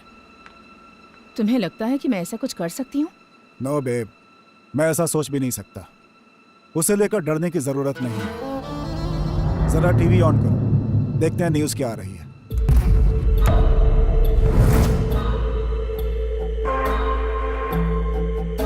डेविड जॉन मेडिन को जो लोग किडनैप करके अपने साथ ले गए थे उनका संबंध एक आतंकवादी संगठन के साथ है। इस आतंकवादी संगठन के बारे में जांच एजेंसियों को कुछ पता चला है, जिसमें कुल 4 लोग हैं और उनका नाम है मोहसिन इकबाल अख्तर जब्बार। इनकी तस्वीरें सिर्फ इसी चैनल पर दिखाई जा रही हैं। इनके बारे में इंडियन इंटेलिजेंस सर्विस और रॉ को एक बहुत ही अहम जानकारी मिली है। ये चारों लोग कई साल पहले अफगानिस्तान गए थे और वहाँ पर जंग लड़ने की पूरी ट्रेनिंग हासिल की थी। इसका मतलब हमारे पीछे कोई तो है। हो सकता है तुम लोगों में से कोई हो। क्या तुम लोगों को भरोसा है कि तुम में से जासूस नहीं है? इस समय हमारे पास कोई ऑप्शन नहीं है। अगर तुम लोग पकड़े गए तो मैं भी पकड़ा जाऊंगा, फिर खून खराबा होना तय है। अगर हम साथ खड़े होते हैं तो याद रखना, 5 करोड़ रुपए। अगर भरोसा ना हो तो चेक कर लो, पूरे 5 करोड़। किसी को कोई शक? जब्बार नहीं, हमें तुम्हारे ऊपर भरोसा है साहब। अगर हम इस जगह के बैक साइड से बाहर निकलते हैं तो तमिलनाडु नजदीक होगा, वल्लुवर कुप्पम। वहां एक ब्लैक स्कॉर्पियो वेट करेगी, TN60109। ड्राइवर का नंबर इसमें सेव किया हुआ है, सेल्वाराज। वही आदमी आपको ठिकाने पे ले जाएगा।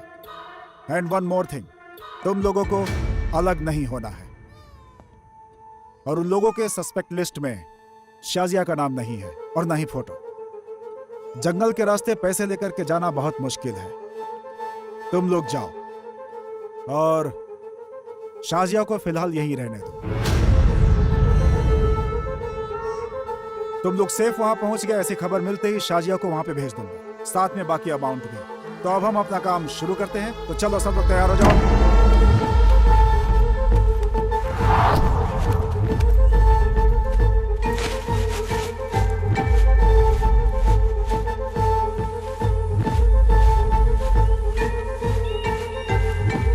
अब आप लोग यहां से नॉर्थ ईस्ट डायरेक्शन पकड़ के निकल जाओ। Be safe.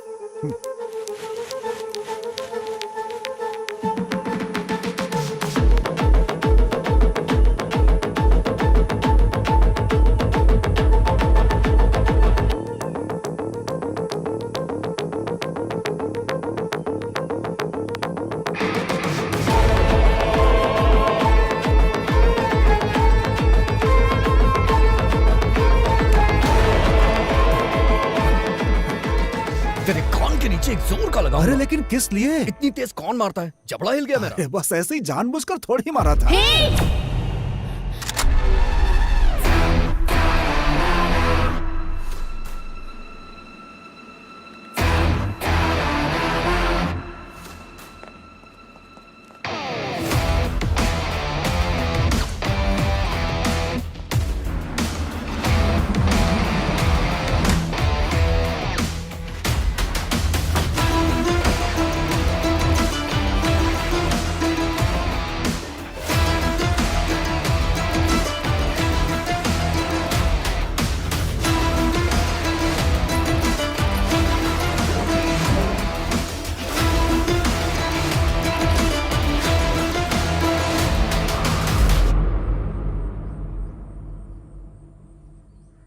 साहेब, हमारे साथ एक और नाम जोड़ लो, अनवर।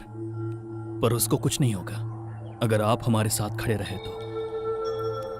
समाज के लिए आपने हमेशा ये अच्छा काम किया है साहब, इसीलिए पता है कि आपके यहाँ से ऐसा कोई काम नहीं होगा। एक पैसा भी नहीं चाहिए। तो फिर हर मामले में कुछ उम्मीद रखे बिना सीडीएफ का साथ दे रहे हो ना साहब। इस बार गफूर साहब जो बोल रहे हैं उनका साथ देना है। उसका अंडरवर्ल्ड से क्या ताल्लुक है? गफूर कभी तो एकदम झुक जाता है और कभी अकड़ जाता है।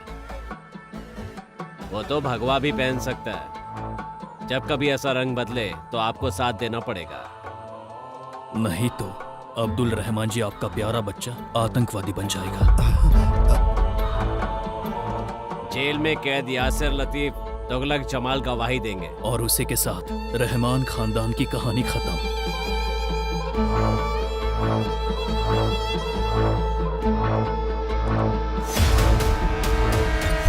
अब्दुल रहमान सर ने पूरी बात बताकर मामले को समझा दिया।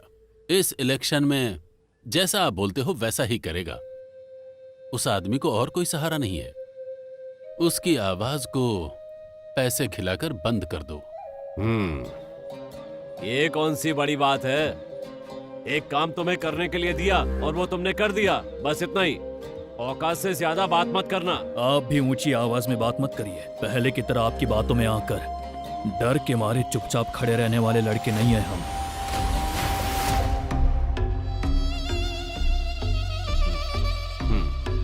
तुमने याद दिला दिया, अच्छा किया।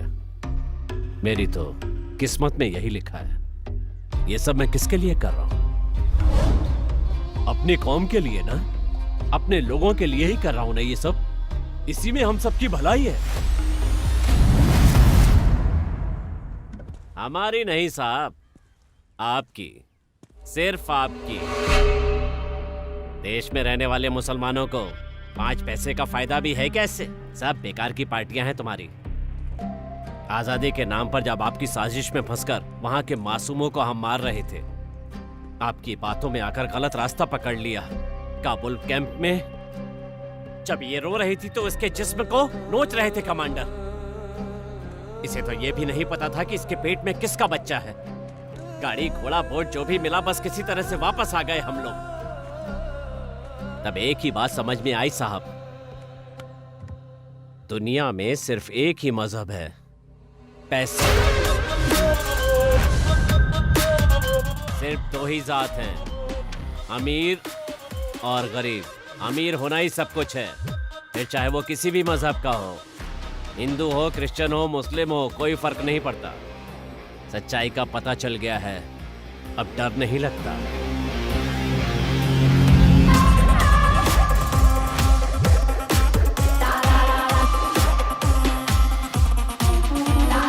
डेविड, कैसे हो? मुझे तुझसे मिलना है। अनवर को उन्होंने पकड़ लिया। गफूर बोल रहा है वो उसे जाल में फंसा देंगे, आतंकवादी बना देंगे। वो लोग जानबूझकर ये सब कर रहे हैं। अपने बेटे को बेकार में इस पार्टी और पॉलिटिक्स के चक्कर में बलि चढ़ा रहा हूं। जिस पर भरोसा था वो भी इसमें शामिल है। गफूर को क्या चाहिए? आने वाले इलेक्शन में सीडीएफ का साथ गफूर नहीं देने वाला है। दिगंबर के साथ गुप्त मीटिंग कर रहा है। लेफ्ट की तरफ से 50 सीट मिल गई तो बाकी की 25 सीट हमारी पार्टी की तरफ से। लेफ्ट फिर से सत्ता में और दिगंबर मुख्यमंत्री। गफूर की मांग है कि आखिरी 2 साल गफूर मुख्यमंत्री रहेगा। यही खेल इस इलेक्शन में होने वाला है।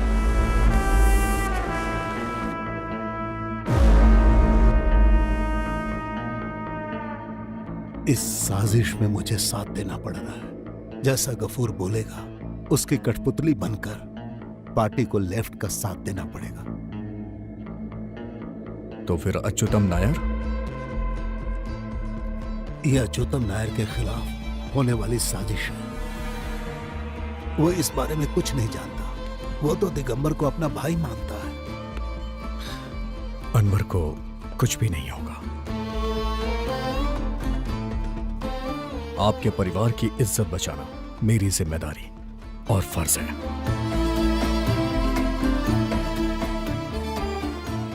अगर मैं अनवर को सेव नहीं कर पाया तो भी पार्टी को बहुत सारे सपोर्टर्स मिल जाएंगे। गफूर लेफ्ट में चला गया तो हमारा सपोर्ट थोड़ा कमजोर भी हो सकता है, इसलिए गफूर को हमें साथ में रखना होगा पार्टी की मजबूती के लिए। तो ये सिर्फ अनवर को बचाने का खेल नहीं है ना? तुम्हें पता है पिताजी को एक कहानी बहुत पसंद थी। कभी कभी वो मुझे वो कहानी सुनाया करते थे। यूएस सेनेटर मिस्टर बैरिमोर ने अपने इलेक्शन के टाइम में जो खेल खेला वो एक रिवर्स हनी ट्रैप था।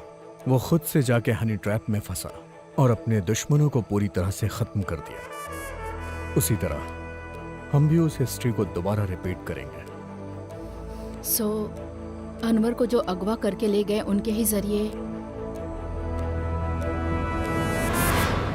या इसमें तो बहुत रिस्क है। रिस्क ना हो तो फिर गेम का मजा ही क्या।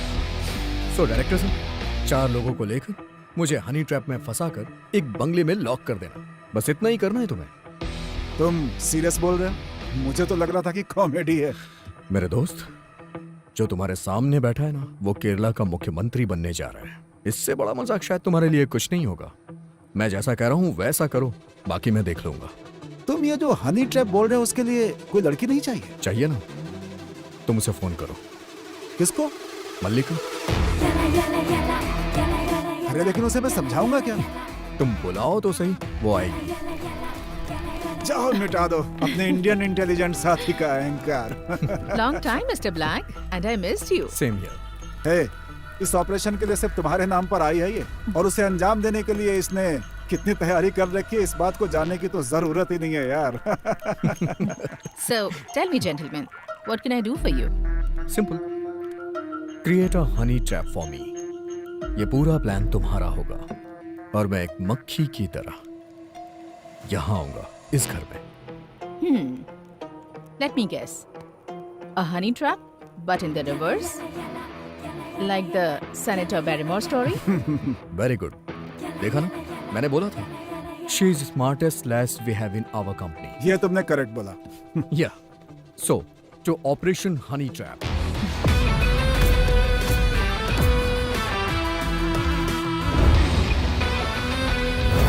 एंटी टेररिस्ट स्क्वाड के मुसलमानों को जिस तरह फिल्मों में दिखाया जाता है ना, हम उस तरह के मुसलमान नहीं हैं। तुम ऐसी बात क्यों कर रहे हो? और फिर मैं क्या बोलूं सर? इस राज्य के प्रति मेरा जो फर्ज है उसी की वजह से मैं ये नौकरी कर रहा हूँ। मैंने भी ट्रेनिंग की है सर, पर मेरा मुस्लिम होना ही मेरे लिए कलंक है। औरों की तरह मैं भी काम को बेहतर अंजाम देता हूँ सर, लेकिन मैं किसी के दिल में जगह नहीं बना पाया। और इस बात का एहसास मुझे पोस्टिंग के समय हुआ। आज भी जब मैं किसी ऑफिसर्स के कमरे में जाता हूँ ना, तो मुझे देख के मैटर ही बदल देते हैं। You know why? Because I am a Muslim officer. सबकी नजर में गद्दार। तुम्हें इतनी तकलीफ क्यों हो रही है? क्या आपको नहीं पता सर कि हम लोगों को क्या क्या झेलना पड़ता है? हमारे कौम के कुछ ऐसे लोग हैं जो गलत काम करते हैं और उन्हीं की वजह से पूरी कौम बदनाम हो रही है। आज तक किसी भी शरीफ मुसलमानों की औलाद ने कहीं पर भी बम रखा है क्या, या फिर दंगा फैलाया है? जब मैं पढ़ाई करता था उस समय आपने किताब भेजी थी, APJ Abdul Kalam the wings of fire, साथ में एक नोट भी, I want you to be like him. क्या आपको याद है? मुझे नहीं याद है, but I still want to be like him.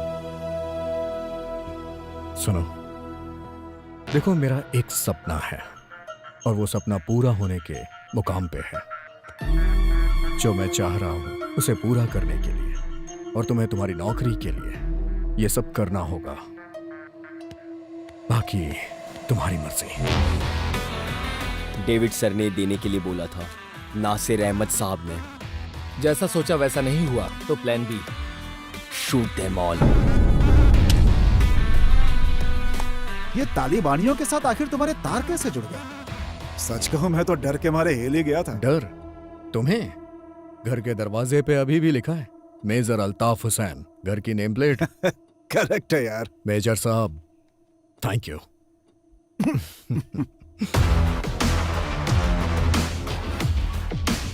Malika. Yes. Give me your phone.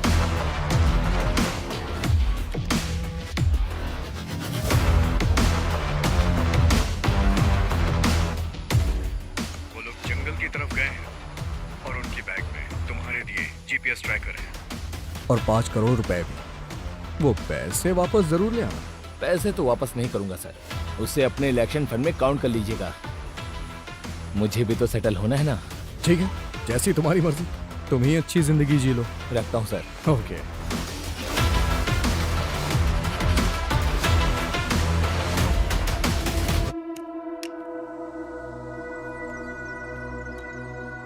देखो, फैसला तुम्हारे हाथ में है कि अब आगे तुम्हें क्या करना है। मैं तुम्हें एक मौका दूंगा।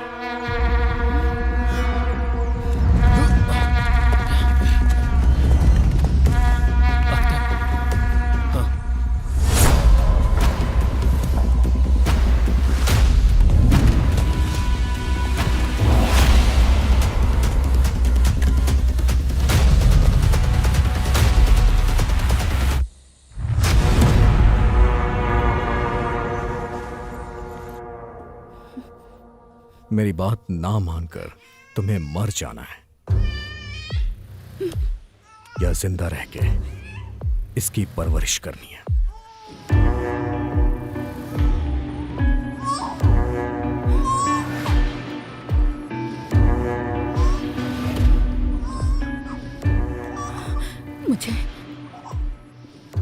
मुझे जीना है, अपने बच्चे की परवरिश करनी है। सेंसिबल। इसका नाम क्या है? आजाद। आजाद? वैसे दुनिया का सबसे सुंदर नाम है ना ये अल्ताफ? आजाद, स्वतंत्र, अपनी मर्जी का मालिक। चलो बताओ, अनवर कहाँ है? तुम्हें फैसला लेने का मौका दिया है ना, अब तो खुलकर बोलना ही पड़ेगा बच्ची।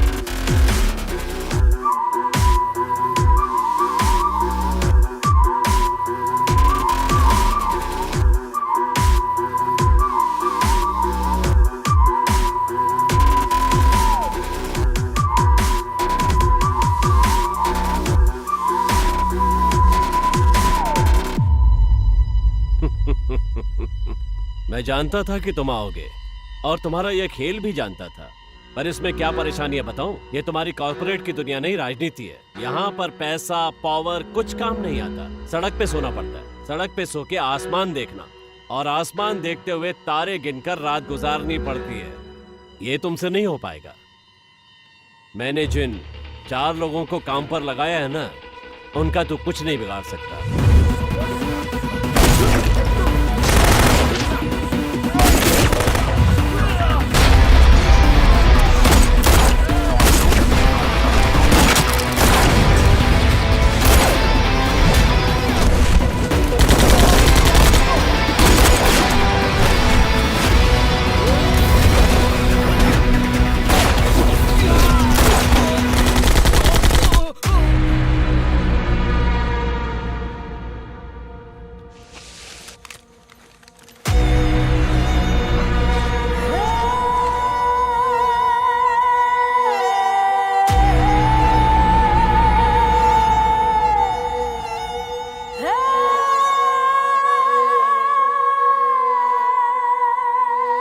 मैं इसकी हिफाजत करूंगा एक भाई की तरह,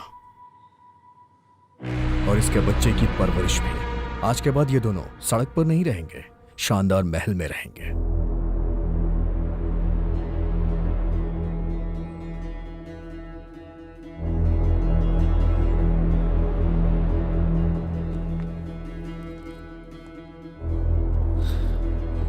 गफूर साहब, पता है नेता लोग सफेद कपड़े क्यों पहना करते हैं?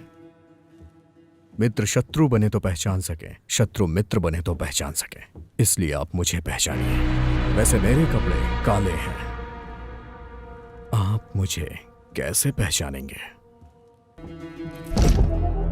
सारे रास्ते बंद हो चुके हैं मेरे प्यारे गफूर साहब।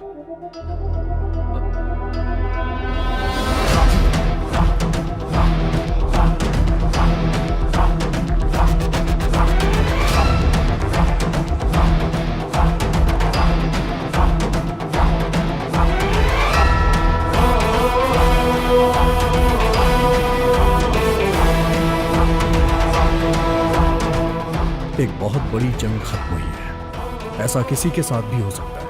अगर कोई सवाल है तो जवाब भी होगा। इस काले कपड़े के अंदर एक सफेद इंसान है और मुझे अभी उस आदमी से मिलना है जो भीड़ से दूर, शोर शराबे से दूर, बहुत सालों से अकेला है, अपने परिवार से दूर अकेला जिंदगी बिता रहा है, बिल्कुल अकेला। और हाँ, वो मुझे एक सम्मान देने के बारे में सोच रहा है। हम दोनों को साथ रह के इस राजनीतिक जंगल में पार्टी को मजबूती से खड़ा रखना है, पूरे सम्मान के साथ। मैंने मुख्यमंत्री के लिए तेरे पिता का बहिष्कार किया था, पर तूने हासिल कर लिया। I can like the sweetness of the revenge. अब तुम इसी जोश के साथ अपने पद को संभालोगे। मैं बस तुमसे इतनी ही उम्मीद रखता हूं। उस कुर्सी पर बैठकर तुम कैसी भी मनमानी कर सकते हो, कैसी भी। आज इंडिया के इस राज्य में तुम ही हो जो इस राज्य को एक सेकुलर राज्य बना सकते हो। मैंने पिछले 10 सालों में अगर कोई उम्मीद या कुछ पाने की इच्छा रखी तो वो सिर्फ ये थी कि मजहब के नाम पे इंसानियत को मिटाया ना जाए। और सुनो डेविड, बस इसी विचारधारा को तुम्हें आगे लेकर जाना होगा। मैं ये बात दोस्त की हैसियत से नहीं बोल रहा हूं, बल्कि एक राजनैतिक शत्रु की हैसियत से बोल रहा हूं। मैं वादा तो नहीं कर सकता, लेकिन कोशिश करूंगा। इसे रख लो।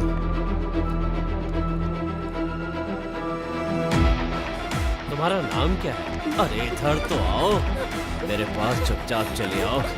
अगर अपना भला चाहती हो तो ना मत करो।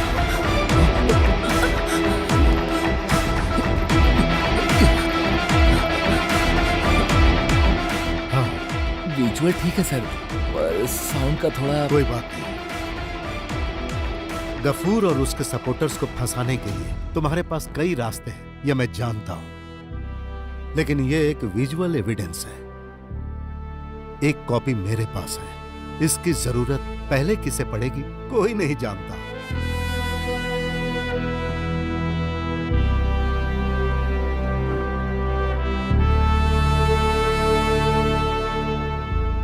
थैंक्स। इसके लिए नहीं तो फिर किसी को जरा भी खबर नहीं हुई कि आप मेरे साथ हैं और आपने मुझे धोखा भी नहीं दिया। यही आपकी खूबी है। लाल सलाम कैप्टन। लाल सलाम।